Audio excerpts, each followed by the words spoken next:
Debate आती है कि whether the preamble is a part of constitution और नॉट, क्या उद्देशिका संविधान का भाग है या नहीं। अभी हमने उद्देशिका कल की क्लास में पढ़ तो ली थी, प्रियम्बल हमने कल की क्लास में पढ़ तो ली थी। नाउ इस पर जो स्टेटस है मैं वो पूरी डिबेट के साथ जाऊंगा। पहले न्यायालय ने ये कहा, जब ये मामला सर्वोच्च न्यायालय में गया तो सर्वोच्च न्यायालय में पहले जब ये मामला गया तो सर्वोच्च न्यायालय ने कहा कि preamble is not the part of constitution, उद्देशिका संविधान का भाग नहीं है। ऐसा क्यों कहा गया, इसके पीछे का लॉजिक ये था कि प्रियम्बल जो है ना तो कोई शक्तियां देती है ना कोई जिम्मेदारियां देती है, इसमें ऐसी कोई बात नहीं लिखी जिससे कि कोई संविधान को कोई शक्ति मिल रही हो या संविधान को कोई जिम्मेदारी मिल रही हो।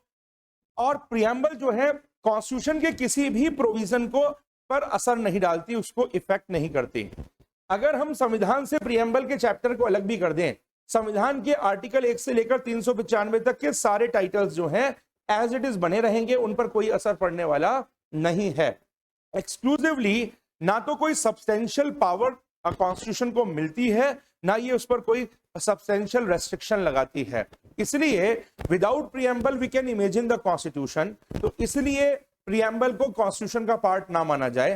पहले सुप्रीम कोर्ट का ये कहना था, लेकिन बाद में सुप्रीम कोर्ट ने, जब फिर ये मामला कुछ सालों बाद सुप्रीम कोर्ट के सामने आया, तो सुप्रीम कोर्ट ने अपने फैसले को पलटा और सुप्रीम कोर्ट ने इस पर जो फाइनल जजमेंट दिया है वो ये दिया है, जो आपको अपना स्टेटस एग्जाम में मेंटेन करके रखना है।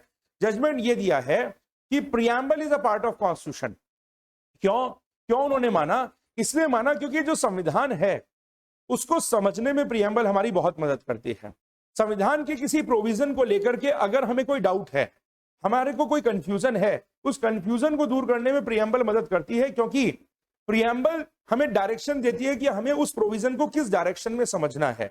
अगर जुडिशरी को इंटरप्रिटेशन भी देना है तो किस डायरेक्शन में इंटरप्रिटेशन देना है, वो डायरेक्शन, वो दिशा प्रियम्बल हमको दिखाती है। So preamble is a part of constitution but it is not the essential part of constitution. एक नया स्टेटस कोर्ट ने दिया, preamble is a part of constitution but it is not the essential part of constitution. उद्देशिका संविधान का भाग तो है, लेकिन उद्देशिका संविधान का आवश्यक भाग नहीं है।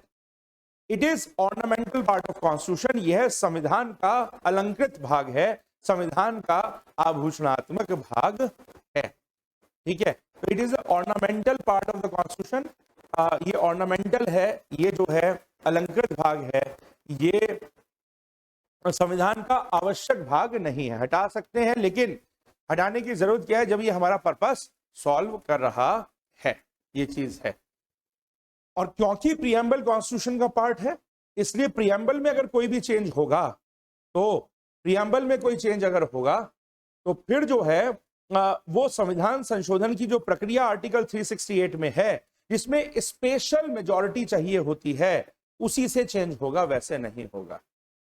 तो एक बात ये ध्यान रखनी है। उसके बाद आगे कोर्ट ने एक बात और बोल दी फिर केशवानंद भारती केस में कि preamble is the, Kesavananda Bharati case के बाद बोला कि preamble is the basic structure of Indian constitution. जो प्रियम्बल है, उद्देशिका है, वह संविधान की आधारभूत संरचना का भाग है। यानी कि अब तो आप उसे हटा भी नहीं सकते। हाँ, वो अलंकृत भाग है, अभी भी स्टेटस वही रहेगा, but it is a basic structure of Indian constitution. तो आप प्रियम्बल में को नेगेटिवली इंपैक्ट नहीं कर सकते, पॉजिटिव इंपैक्ट करके उसमें कुछ पॉजिटिव चेंज करना चाहो, कुछ जोड़ना चाहो, जोड़ सकते हो। जैसे कि 42वें संशोधन से प्रियम्बल में आज तक एक बार अमेंडमेंट हुआ है, और 42वां संशोधन 42nd अमेंडमेंट 1976 में हुआ। इस अमेंडमेंट से प्रियम्बल के अंदर 3 वर्ड जोड़े गए, ये भी एग्जाम में बहुत पूछा जाता है। प्रियम्बल में 3 वर्ड जोड़े गए। एक वर्ड जोड़ा गया सेक्युलर यानी कि पंथनिरपेक्ष, दूसरा वर्ड जोड़ा गया सोशलिस्ट यानी कि समाजवादी, और तीसरा वर्ड जोड़ा गया इंटीग्रिटी यानी कि अखंडता। 3 शब्द 42nd कॉन्स्टिट्यूशनल अमेंडमेंट से प्रियम्बल के अंदर जोड़े गए। इसके लिए संविधान संशोधन की प्रक्रिया से ही जोड़े गए। ये मेजर मैं वो इंपॉर्टेंट फैक्ट्स बता रहा हूं जो अक्सर एग्जाम में फ्रीक्वेंटली पूछे जाते हैं।